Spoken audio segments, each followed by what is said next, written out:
Hey, how you doing? This is Coach Carvel Bailey, and I want to talk to my parents, to speak to your athletes today, to get them to understand that there's a difference in playing versus your opponent and playing versus the clock.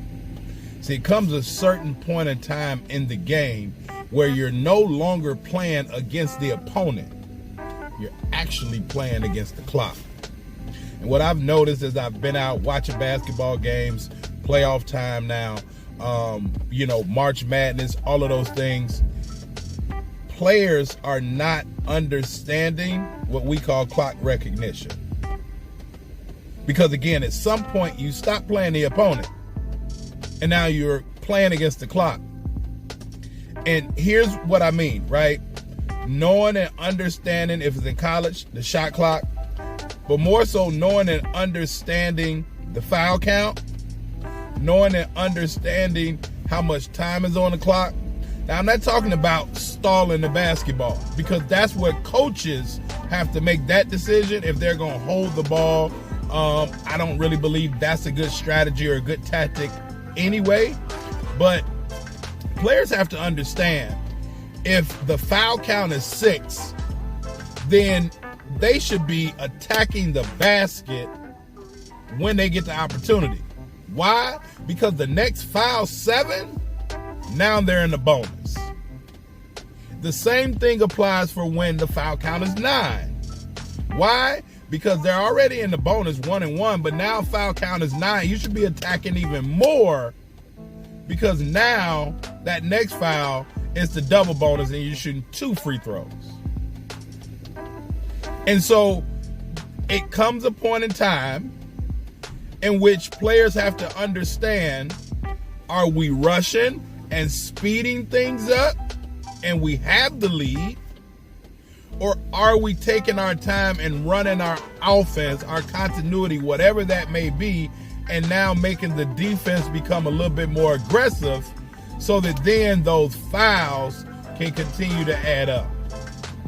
It's the same way understanding at the end of quarters, at the end of halves, clock recognition. I see a lot of athletes, they wait until 3 or 4 seconds to go to make a move.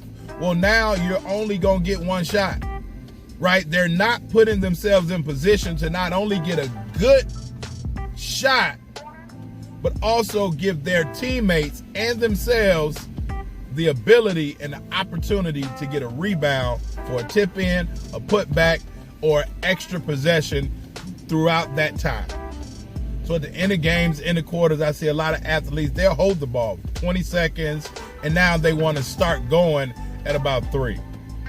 They should start making their move about 7 or 8. But see, these are the difference in understanding clock recognition, understanding if you're playing your opponent or now if you're playing against the clock. And this is what I see a lot of athletes that are missing these days, right? Just understanding the psychology of basketball, right? Understanding the game within the game. That's the mental aspect. That's the psychology of it. And once athletes understand the psychology of it, then they can not only improve their confidence, their IQ, right? But they'll also start to improve their exposure, because coaches can see that they know the game and not just are able to play the game. And then ultimately it'll help their recruitment. And that's what we do at Hoops Master University, is we teach athletes the psychology of the game to help them improve those 4 things: their confidence, their IQ, their exposure, and their recruitment. So I hope this video helps, but if you'd like to learn more, go check out my free case study video at BeTheRightRecruit.com. That's BeTheRightRecruit.com. And if you would like me and my team's help, then let's hop on the phone and let's see how we can help your athlete really, really understand the psychology of basketball, the game within the game, and understand that they're not just playing against the opponents, but at some point in time, they're also playing against the clock.